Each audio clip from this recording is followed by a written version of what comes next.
Chapter 7. Ramar never got tired of weaving the things he had learned into patterns of understanding.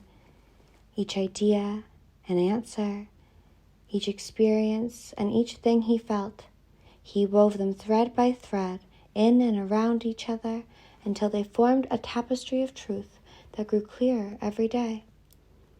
It was true, as well, that his wings grew larger and his mind grew more searching and open. There seemed a connection to Lydia, that his wings were somehow a measure of his learning and reflected what he had come to understand about life and living. She could not be sure because she had never known a rabbit with wings. But Dove felt it too. They believed, without knowing why, that Ramar had come as a gift somehow, not just for them or for the creatures who live in the world in between. Ramar was a gift for everyone, every spirit, every person, and every world we live in. It did not matter how, it did not matter why. What mattered to Lydia and Dove was that they simply accept what he had become in their hearts and what they had become in his.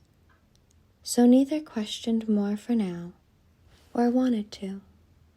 Lydia knew that her heart could recognize things that were plainly true sometimes, even when her mind could not, and she told this to Ramar. You need always remember, she told him, that knowledge comes from everywhere, and each thing you see and hear and experience, and in each thing you feel. Then what is the most important thing for me to learn? Asked Ramar. What should I search for?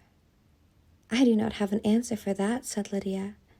I believe, though, that wisdom comes to those who learn to feel with their minds and to think with their hearts.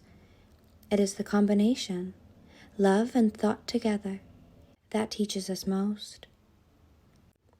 Dove would have smiled had he only known how. After all, that thinking with your heart idea was sort of his, he recalled, at least in a modest way. Lydia smiled as she remembered too. We all have the power to search and to think and to reason when we want to, she told him. Each for ourselves. This meant Dove no less than Ramar, she explained, and Ramar no less than herself, and she no less than Baru. A turtle can learn to drop its shell, she said, and a swan who's forgotten can learn how to swim, and a penguin, once he follows his heart, can do what helps instead of hurts. And the best thing, she continued, is that we do not have to live each lesson ourselves to understand it. We can learn from those around us.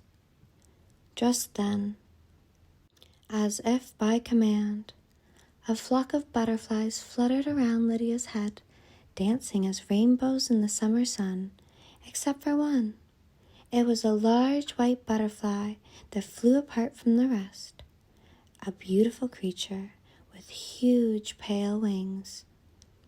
As the three friends watched it, it touched softly on Ramar's nose for a second, then flew to a spot right behind his ears, where it landed to rest. Ramar turned his head stiffly so as not to disturb it, while Dove and Lydia watched it in wonder. It looks like a crown, whispered the dove. It is a crown, said Lydia, a butterfly crown. And with that, they laughed together while all the butterflies disappeared as quietly and quickly as they had come, except for Ramar's pale tiara. It stayed in its place between his ears, still and silent, and barely breathing. Who are you? Asked Ramar, straining to see it.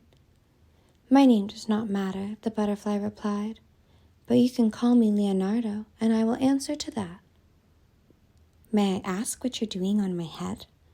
Asked Ramar, as Leonardo answered. He moved further down on Ramar's forehead to a place above and between his eyes. I'm here to bring you a lesson, he said. All you need to do is close your eyes and concentrate on the spot where I am sitting. Then, before Ramar could say another word, Leonardo's touch turned strangely electric, and the spot where he rested became as an eye for Ramar, a window for his mind to see through. Now concentrate, Leonardo urged softly, and you will see a picture of Earth. What Ramar saw first was the sky, and the sky was blue, as he had seen it always. Then below the sky there were clouds, and they were blue also. Then he could see the earth as it spun beneath the clouds, and it was blue as well. The trees, the oceans, the land, all the creatures who lived there, everything was all the same color. No purple, no green, no yellow or brown. Keep watching, said Leonardo, and Ramar kept his eyes shut tightly so his vision would not disappear. Finally, each thing he saw returned to the color he knew it should be. The clouds became white again as the snow on the mountains, and the forest turned brown and green, and the creatures became again as Ramar knew them in the world in between. The redbird red, the elephant gray, the lizard a blue and yellow. Then Leonardo asked Ramar to look at the people and describe what he saw. And Ramar let his vision wander from one person and place to another. Slowly, quietly, he took everything in. They are different colors too, Ramar said as he watched them. Some have skin of brown, some have skin of red, and others of white or yellow. And what of their hair? Asked Leonardo. Does every person have the same hair color? Or the same color of eyes? No, replied Ramar. These too are different. Now, said Leonardo, let me ask you to look inside each person's heart, if you can. To think as they think and feel as they feel. Ramar was not sure how to do this, but he closed his eyes and imagined, and as he did, image after image flashed through his mind like fragments of dreams that came and went before he could catch them. The dreams were not his, and the thoughts were not his. There were words he had never heard spoken. You see, said Leonardo, no two people are exactly alike in how they look, or think, or feel, or even how they speak with one another. Each one is different. Not as the rock is from the river, but as the apple is from the pear, and the lion is from the leopard. It is all of these colors, and all of these creatures, and all of mankind that make up the world that you will come one day to know. One day, when you are a person. Will I remember all this when I go to Earth? Asked Ramar. No, not in your mind, said Leonardo, stretching his wings as if to fly. You will remember in your heart. Your heart will always tell you, if you listen, what your spirit knows is true. Is that the way people listen now? Some of them do, Leonardo replied. A few here and a few there. Poets mostly, and philosophers perhaps. Not many at all. And then he stopped to reflect for a moment. Except, he continued, there are those who keep the childlike part of themselves inside their hearts, even when they are grown, and when difficult questions face them, and they do not know what to do. That is where they look for answers first, inside their hearts. But should they not think as well as feel? Asked Ramar. Of course, said Leonardo. We all need to think because that is what our minds are for. That is how we reason and calculate and create ideas and gain knowledge of the world around us. But just as Lydia has told you, it is important to listen to your heart and your intuition too, because they will help you remember what your mind cannot see or hear. Ramar could feel the wisdom in Leonardo's voice and the warmth of his spirit as he spoke. But then it seemed that warmth was everywhere, in everyone. It was a part of Lydia and Dove. It was also a part of Baru and Leonardo and Yolanda and Micah and even the penguins at times when they were not afraid and worried. Where does the feeling come from? Ramar asked. This warmth, I mean. It is from the splinter, Leonardo reminded him. The same God part within us that makes us worthy is the essence of love, and love is the essence of all that is. It creates, it inspires, it teaches, it tolerates, it heals, and it forgives.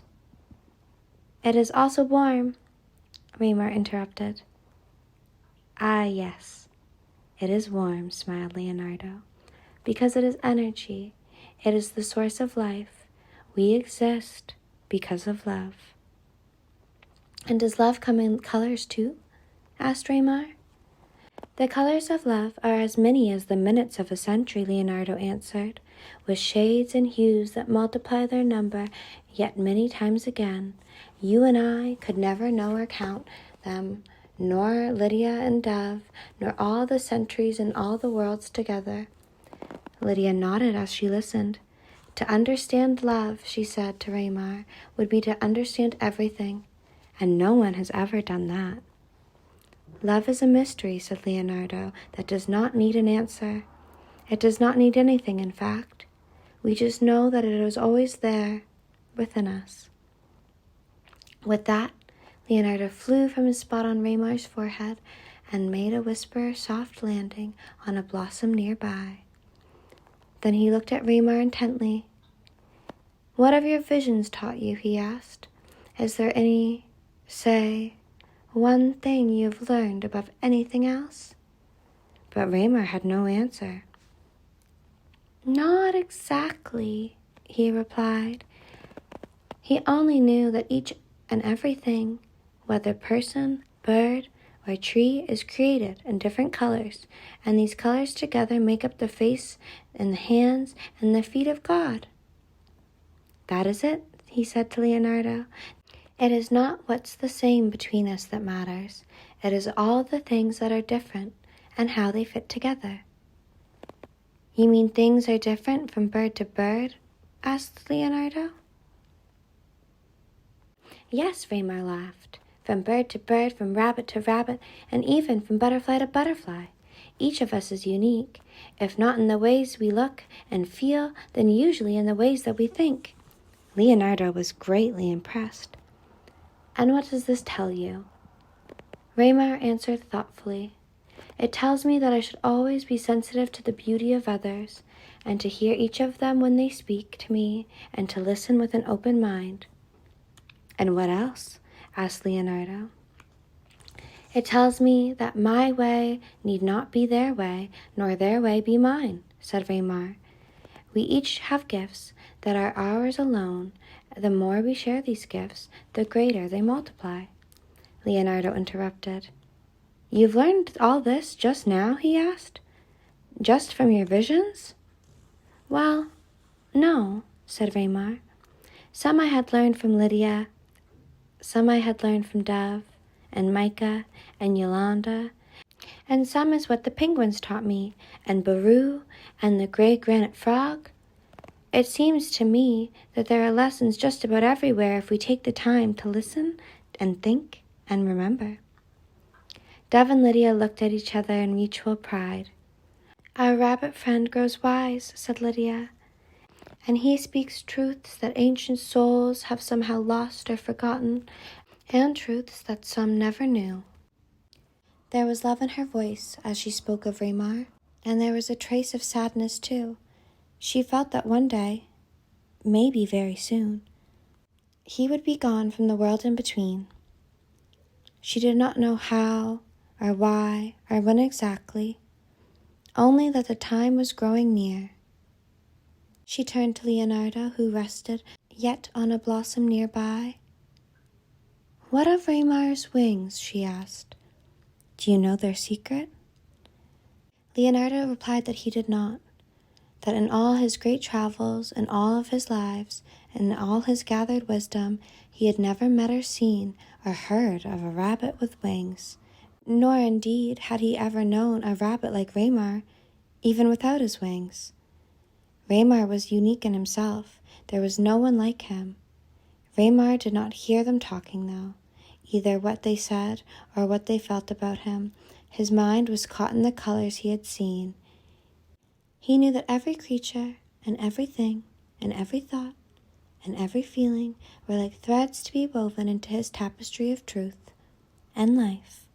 He thought of these colors of love, and he knew that in those worlds where he was yet to travel, there was a place for each and every one of them.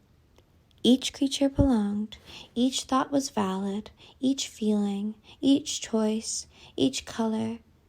There was nothing meant to be apart or alone.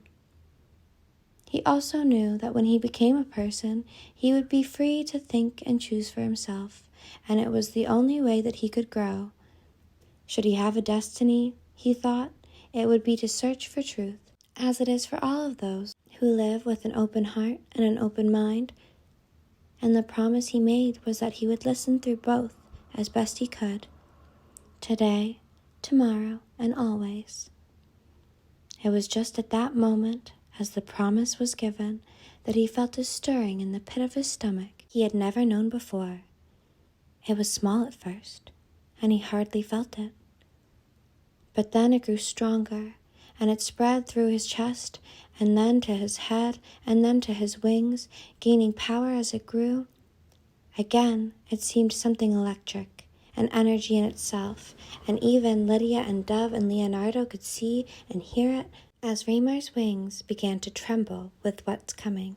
Others could sense it too, and they came forward as well, some by twos, some by threes, and some alone, and they watched in wonder as Ramar's gossamer wings exploded into rainbow wings of light, bright and magnificent and brilliant with color.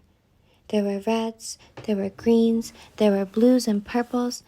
There was nothing so beautiful in all the world. And Ramar was different too. There was now a splendor about him, a wisdom and a warmth, some thought not there before. They saw it in his eyes when he looked their way and heard it in his voice when he spoke. "What has happened?" he asked as he looked at the faces around him, and no one could tell him. Not Lydia or Dove or Leonardo. "None of us can say," they told him, "for it is not in our knowledge. We can only wonder and wait for the answer, as you must do." They could say no more.